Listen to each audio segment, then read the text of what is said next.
बिस्मिल्लाहिर्रहमानिर्रहीम। मेरा नाम है doctor Mohammad Sarfaraz, HR professional, certified trainer, corporate consultant and coach. Viewers, मुझे वीकली बेसिस पर पाकिस्तान की मल्टीपल यूनिवर्सिटीज़ में और पाकिस्तान के मल्टीपल सिटीज़ में ट्रैवल करने का मौका मिलता है। तो जब उन यूनिवर्सिटीज़ में या डिफरेंट यूनिवर्सिटीज़ में या कॉर्पोरेट सेक्टर में जाता हूँ, वहाँ पर मुझे स्टूडेंट्स के साथ या कॉर्पोरेट सेक्टर में जो एम्प्लॉइज़ हैं उनके साथ डायरेक्टली इंटरेक्शन होता है, ट्रेनिंग के पर्सपेक्टिव में, टीचिंग के पर्सपेक्टिव में, कंसल्टेंसी के पर्सपेक्टिव में या कोचिंग के पर्सपेक्टिव में। तो वहाँ पर जो मेरे व्यूअर्स हैं या स्टूडेंट्स हैं या कॉर्पोरेट एम्प्लॉइज़ हैं, दे ऑलवेज आस्क सर आप हमें सीवी के पर्सपेक्टिव में, रिज्यूमा के पर्सपेक्टिव में हमें गाइड करें कि हम अपने सीवी को या अपने रिज्यूमों को कैसे इफेक्टिव बनाएं। तो व्यूअर्स, उसके ऊपर ये हमारी सीरीज़ ऑफ वीडियोज़ हैं। Viewers, in series of videos में मेरी कोशिश थी कि मैं जो हमारे स्टूडेंट्स हैं, जो हमारे प्रोफेशनल पीपल्स हैं जो कि कॉर्पोरेट सेक्टर में काम कर रहे हैं, उनके माइंड में वो एक क्लैरिटी दूँ और उनको एक ट्रू सेंस में रिज्यूमा या सीवी को हम कैसे इफेक्टिव बना सकते हैं उसके ऊपर उनको मैं गाइड करूं। व्यूअर्स, उसके ऊपर हमने लास्ट वीडियो शेयर की थी। उस वीडियो में मैंने रिज्यूमा और सीवी का एक कंप्लीट ओवरव्यू शेयर किया था। मेरी रिक्वेस्ट होगी मेरे सारे सुनने वाले दोस्तों को और प्रोफेशनल्स को कि आप जस्ट उस वीडियो को एक दफ़ा सुन लें। आई डू होपफुल कि उस वीडियो को सुनने के बाद आपके माइंड में वो जो क्वेश्चंस हैं रिगार्डिंग रिज्यूमा या सीवी उसमें काफ़ी हद तक आपके माइंड में क्लियर हो जाएंगे। लेकिन वीडियो में आगे जाने से पहले मैं थोड़ा सा आपको रीकैप दे देता हूँ पिछली वीडियो का। पिछली वीडियो में हमने ये डिस्कस किया था कि रिज्यूमा और सीवी होता क्या है, क्योंकि ये डेली दो ऐसे लफ्ज़ हैं जो कि हमें हर रोज़ सुनने का मौका मिलता है। मीन कि हम कहीं भी ऑर्गेनाइजेशन में जाएं, किसी यूनिवर्सिटी में जॉब के लिए जाएं, किसी कॉर्पोरेट सेक्टर में जाएं, वहाँ पर हमसे पूछते हैं कि आपका रिज्यूमा या सीवी कहाँ है। तो मैं जस्ट शॉर्ट टाइम में जस्ट आपको ये शेयर कर दूँ कि रिज्यूमा और सीवी इंटरचेंजेबल टर्म्स हैं।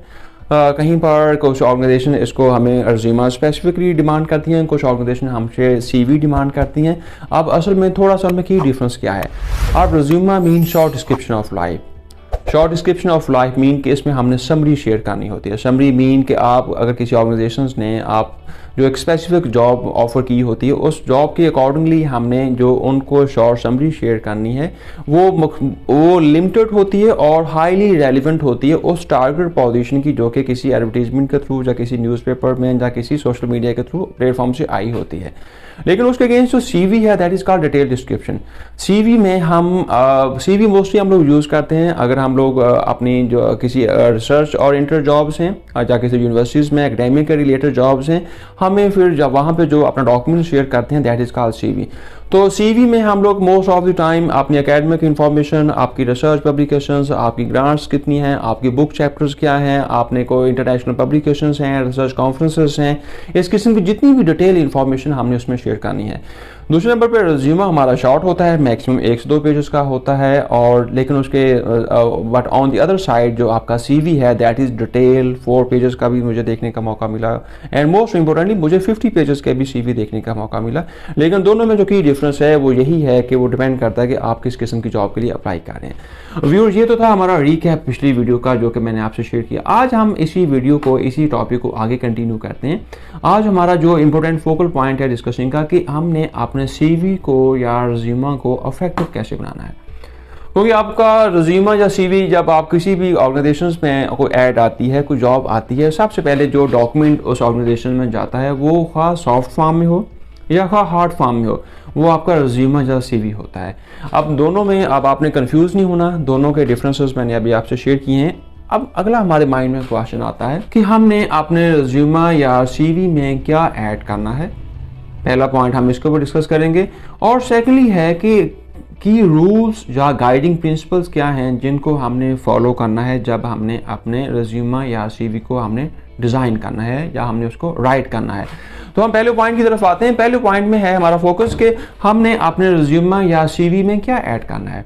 ऑब्वियसली अगर हम रिज्यूमा की बात करें तो रिज्यूमा में हमने हमारी कैरियर समरी का आएगी, उसको कैरियर ऑब्जेक्टिव भी कह लेते हैं। वो शॉर्ट समरी होती है, 1 पैरा की हो सकती है, 2 पैरा की हो सकती है, जिसमें हमने अपनी क्वालिफिकेशन और हमारा जो एक्सपीरियंस है हमने उसमें डिस्क्राइब करना होता है। उसके बाद हमारे जो रिज्यूमे में बाकी उसमें एलिमेंट्स उसमें हमारे ऐड होते हैं। उसमें हमारा जो जॉब एक्सपीरियंस है, हमने जिस कंपनी में जॉब की होती है उसकी इंफॉर्मेशन शेयर करनी होती है। उसके साथ आपकी एजुकेशन आपकी ऐड होती है, उसके साथ आपकी आपने जो ट्रेनिंग की होती हैं, आपने जो सेमिनार्स अटेंड किए होते हैं, आपने जो वर्कशॉप अटेंड की होती हैं, उसके साथ आपकी अगर आपने सर्टिफिकेशंस की हुई हैं प्रोफेशनल बॉडी से, आपने उसको ऐड करना होता है। ये सारी चीज़ें ऐड करने का पर्पज़ क्या होता है? ये सारी चीज़ें ऐड करने का पर्पज़ क्या होता है कि आपका जब रिज्यूमा किसी एम्प्लॉयर के पास, किसी हेड हंटर के पास, किसी एचआर प्रोफेशनल के पास पहुंचे, आपके रिज्यूमा की शॉर्ट लिस्टिंग के चांसेस मैक्सिमाइज हो जाएं। उनको हमने मैक्सिमम करना होता है। जबकि दूसरी साइड पे हमने सीवी में क्या ऐड करना होता है? सीवी में हाँ इसी तरीके से हमारी कैरियर समरी आती है, लेकिन कैरियर समरी को हम एक पेज के ऊपर भी लेके जा सकते हैं, 2 पेजेस के ऊपर भी लेके जा सकते हैं, क्योंकि हमने इस चीज़ को अपने जहन में रखना है कि सीवी एक डिटेल डिस्क्रिप्शन ऑफ लाइफ है। तो इसमें उसमें हमारी जो कैरियर समरी है वो 1 पेज या 2 पेजेस के ऊपर हमारी बेस करेगी। उसके बाद फिर हमारी उसमें एजुकेशन है, उसमें हमारा अगर हमने कोई टीचिंग की फील्ड में एक्सपीरियंस हमारा पास है, हमने उसमें वो ऐड करना होता है। फिर हमारी रिसर्च पब्लिकेशन है, रिसर्च कॉन्फ्रेंसेस अटेंड की हुई हैं, अगर कोई बुक चैप्टर हमने राइट किया हुआ है वो हमने ऐड करना है, अगर आप किसी जर्नल के एज ए रिव्यूअर काम कर रहे हैं हमने वो ऐड करना होता है। हाँ उसमें हम हमारा जो कॉर्पोरेट एक्सपीरियंस है हम उसको भी ऐड कर सकते हैं, लेकिन उसको हमने उसकी प्रायोरिटी हमें एक्सट्रीम बॉटम पे लेके आनी होती है, ताकि जिस रोल के लिए हम अपने डॉक्यूमेंट को, अपने सीवी को या अपने रिज्यूमे को फॉरवर्ड कर रहे हैं वो हमारे जो एचआर पर्सन हैं, एचआर प्रोफेशनल हैं, उनको वो चीज़ जाके अपील करे। अब ये तो थी चीज़ हमारे पास कि हमने अपने रिज्यूमे में क्या ऐड करना होता है। अब दूसरा क्वेश्चन हमारे माइंड में राइज होता है कि हमने जब अपना रिज्यूमे या सीवी को राइट करना है, हमें कौन कौन से गाइडिंग प्रिंसिपल्स हैं जिनको हमने फॉलो करना है। अब ये बहुत इंपॉर्टेंट डिस्कसिंग है कि गाइडिंग प्रिंसिपल्स क्या लफ्ज़ मैंने यूज़ किया। गाइडिंग प्रिंसिपल्स मीन कुछ ऐसे कवानीन हैं जिनको अगर हम फॉलो करेंगे उसका रिजल्ट क्या निकलेगा, हमारा जो रिज्यूमे या सीवी है इसकी शॉर्ट लिस्टिंग के चांसेस इंक्रीज हो जाते हैं। यूजुअली एक एचआर प्रोफेशनल, हेड हंटर या टैलेंट एक्विजिशन का जो कंसर्न पर्सन होता है उसके पास 10 से 15 सेकंड होते हैं आपका रिज्यूमे या आपको सीवी को पढ़ने के लिए। इसमें हम अपने रिज्यूमे में या सीवी में क्या ऐड करेंगे, कौन से गाइडिंग प्रिंसिपल को फॉलो करेंगे जिसकी बेसिस पे हमारे रिज्यूमे या सीवी की शॉर्ट लिस्टिंग के चांसेस मैक्सिमम हो सकें।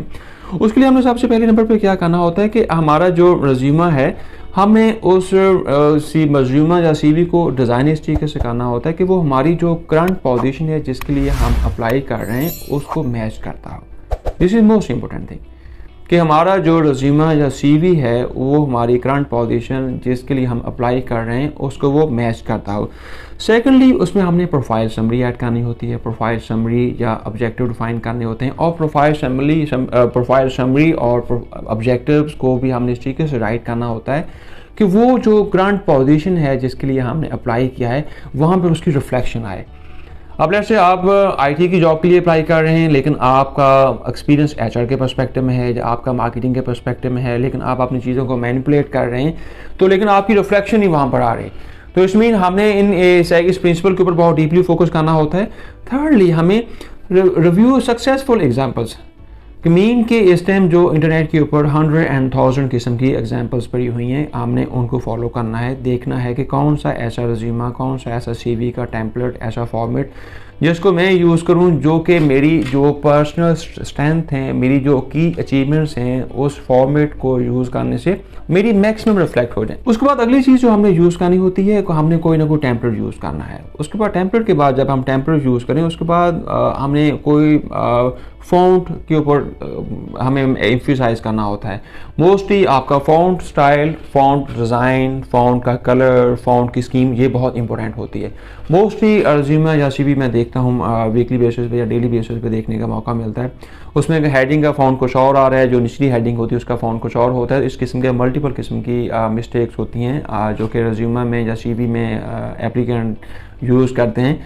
तो हमने अपना स्टैंडर्ड फॉर्मेट हमने यूज़ करना होता है। उसके बाद हमने मोस्ट ऑफ द टाइम हमने न्यूमेरिकल नंबर्स ऐड करने होते हैं कि जो आपकी की अचीवमेंट्स हैं उनको क्वांटिफाई करने के लिए आपने बुलेट्स की फॉर्म में या नंबर्स की फॉर्म में हमने उनको ऐड करना होता है। उसके बाद मोस्ट इंपॉर्टेंटली ये होता है कि हमने अपनी जो मोस्ट इंपॉर्टेंट और रेलिवेंट इंफॉर्मेशन जो कि रिफ्लेक्ट करती है कि ये चीज़ें इतनी इंपॉर्टेंट हैं और हाईली रेलिवेंट हैं और आपकी मोस्ट इंपॉर्टेंट अचीवमेंट्स हैं, आपने उनको प्रायोरिटाइज करना होता है, ताकि जो आपका एचआर प्रोफेशनल आपके रिज्यूम को या आपके सीवी को रीड करे, अंडरस्टैंड करे, उसके माइंड में आपकी एक पूरी पिक्चर बनाना शुरू हो जाए कि ये जेंटलमैन जो है ये इस कंपनी और इस जॉब के लिए हाईली सूटेबल है। उसके बाद हमने मोस्ट इंपोर्टेंटली एक और काम करना होता है कि जब हम किसी भी पोजीशन के लिए अप्लाई करें, हम उस पोजीशन की जॉब डिस्क्रिप्शन को अंडरस्टैंड करें। उसको अंडरस्टैंड करते हुए जब हम अपना रिज्यूमा को या सीवी को डिज़ाइन करें, उन कीवर्ड्स को यूज़ करें। वहाँ पर उन कीवर्ड्स को यूज़ करने का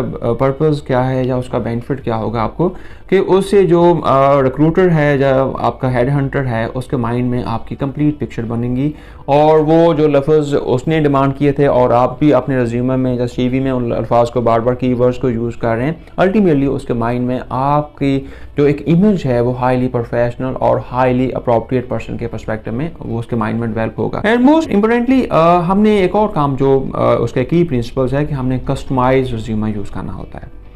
अब यूजली यहाँ पर एप्लीकेंट क्या मिस्टेक्स करते हैं, उन मिस्टेक को अगली मैं वीडियो में शेयर करूँगा कि मोस्टली कौन कौन सी कॉमन मिस्टेक्स हैं जो कि एप्लीकेंट जब वो रिज्यूमा या अपने सीवी को डिज़ाइन कर रहे होते हैं या राइट कर रहे होते हैं, उसमें कौन कौन सी मिस्टेक करती हैं। वो यूजली एक ही किस्म के फॉर्मेट को, एक ही किस्म के टेम्पलेट को हर किस्म की पोजीशन के लिए फॉरवर्ड कर रहे होते हैं।